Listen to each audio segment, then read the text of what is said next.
नमस्कार शेतकरी मित्रांनो, स्वागत आहे आपल्या सर्वांच्या आपल्या पेजवरती. मित्रांनो, व्हिडिओ महत्त्वाचा आहे, माहिती महत्त्वाची आहे, त्यासाठी व्हिडिओ शेवटपर्यंत बघा. आणि आपल्या पेजवरती जर नवीन असाल तर मित्रांनो चॅनल सबस्क्राईब केल्याशिवाय पुढे जाऊ नका. आणि आपल्या इंस्टाग्राम आणि फेसबुकच्या पेजवर पण अवेलेबल आहे मित्रांनो ही माहिती सर्व.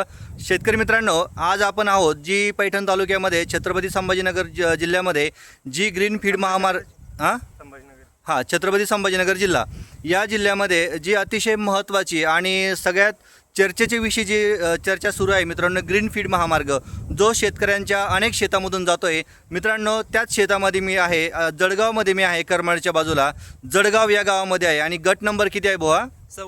26 या गट नंबरमध्ये मित्रांनो मी आहे. या ठिकाणून हा ग्रीनफील्ड महामार्ग जातो आहे. पण मित्रांनो, हा ग्रीनफील्ड महामार्ग जात असताना अनेक शेतकऱ्यांच्या जीवनाला चालना देतो आहे, पण अनेक शेतकऱ्यांच्या जीवनाला गती जी जाती होते त्याला कुठेतरी ब्रेक मिळताना मित्रांनो आपल्याला दिसत आहे. मित्रांनो, मी अशा एका शेतकऱ्याच्या बागेमध्ये आहे ज्या शेतकऱ्यांनी 7 वर्षापासून अतिशय सुंदर अशा पद्धतीने ही बाग, डाळिंबाची बाग ही फुलवलेली आहे. मित्रांनो, मी कालच्या एका फेसबुकच्या पोस्टमध्ये देखील टाकलं होतं, ज्या डाळिंबाचा बाजारभाव हा मॉलमध्ये 299 रुपये प्रति किलो झालेला आहे. ते फुलवण्यासाठी त्या शेतकऱ्यांना अपार कष्ट घ्यावं लागतात. या शेतकऱ्यांनी ही बाग जवळजवळ 7 वर्षापासून ही बाग फुलवलेली आहे. आणि त्याला आपण जर बघितलं तर या ठिकाणी अतिशय चांगल्या पद्धतीची या बागाला फळधारणा देखील केलेली आहे. पण मित्रांनो, अडचण अशी झालेली आहे, आता जी 3 अलाइनमेंट जाहीर केलेले आहे त्याच्यापैकी जो शेवटचा अलाइनमेंट एक झालेला आहे तो मित्रांनो या शेतामधून जातोय, या गटामधून जातोय आणि या डाळिंबाच्या बागेमधून जाताना आपल्याला दिसत आहे मित्रांनो. पण आता या शेतकऱ्यांना जो याला 7 वर्षापासून घेतलेली मेहनत आहे, जो याच्यावरती केलेला खर्च आहे, आता ही शासन यांना देणार आहे का? या शेतकऱ्यांसमोर हे मोठे मोठे प्रश्न उभे राहिलेले आहेत. तर मित्रांनो, आपण शेतकऱ्यांकडे जाणून घेऊयात की एकंदरीत त्यांची यामधून धारणा काय आहेत. भाऊ, तुमचं नाव सांगा एकदा.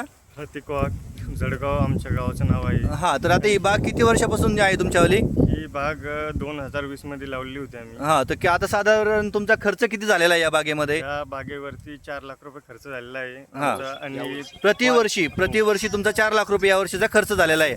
आता हा ग्रीनफील्ड महामार्ग आहे तुमच्या डाळिंबाच्या शेतातून जातोय, तर काय सांगाल तुम्ही एकंदरीत? सरकारने ह्या गोष्टीचा विचार करायला पाहिजे की ही शेतीची जमीन आहे. हां. शेतकऱ्यांनी पण खूप 5-6 वर्षांनी मेहनत घेतलेली आहे. बरोबर. आणि ही जमीन प्युअर ऍग्रिकल्चर साठी उपयुक्त आहे. हां, सरकारने आम्हाला काही कळवलेलं नाही, पण सरकारकडे आमची इतकीच मागणी आहे की पुरेपूर नुकसान भरपाई द्यायला पाहिजे. बरोबर आहे दादा भैया, तुझं म्हणणं अगदी बरोबर आहे. शेतकरी मित्रांनो, आपण ही जर जमीन बघितली अतिशय सुपीक आणि म्हणजे पिकून खाणारी ही जमीन आहे.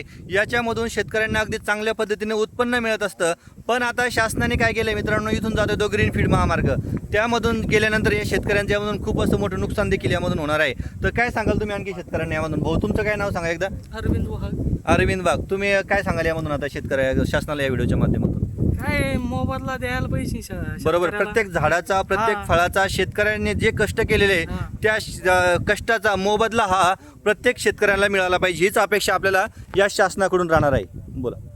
आम्ही रस्त्याला विरोध देखील केलेला नाहीये. DMIC येते, IT हब भविष्यामध्ये उभारणार आहेत. हां, आणखीन ऑटोमोबाईल्स पण येते, नवीन नवीन रोजगार उपयोग होईल इथं. पण मग ह्या ठिकाणी जे लोकलचे जे शेतकरी आहेत त्यांचा पण सरकारने कुठेतरी विचार केला पाहिजे बरोबर. पुरापूर. काऊन की शेतकऱ्याचं भविष्य इथं संकटात दिसतंय आम्हाला आज.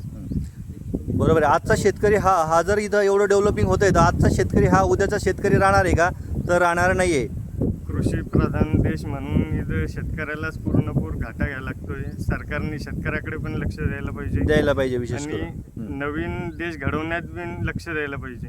बरोबर. आम्ही नवीन प्रकल्पाशी पुरेपूर साथ दे सरकारला आमची. फक्त सरकारने शेतकऱ्याची काही गरज आहे तेवढी पूर्ण करा, एवढीच आमची सरकारकडे मनातून विनंती आहे. बरोबर. ओके भाऊ, तुम्ही काय सांगाल? जसं की यांनी बोललेल्या पद्धतीने आता जसं की आता फळबाग बघू शकतो तुम्ही, याला किती फळं लागलेले. जर ही फळबाग जर आपण 7 वर्षापासून जोपासतोय म्हणजे काहीतरी पुढचं भविष्य ठरवूनच जोपासतो ना.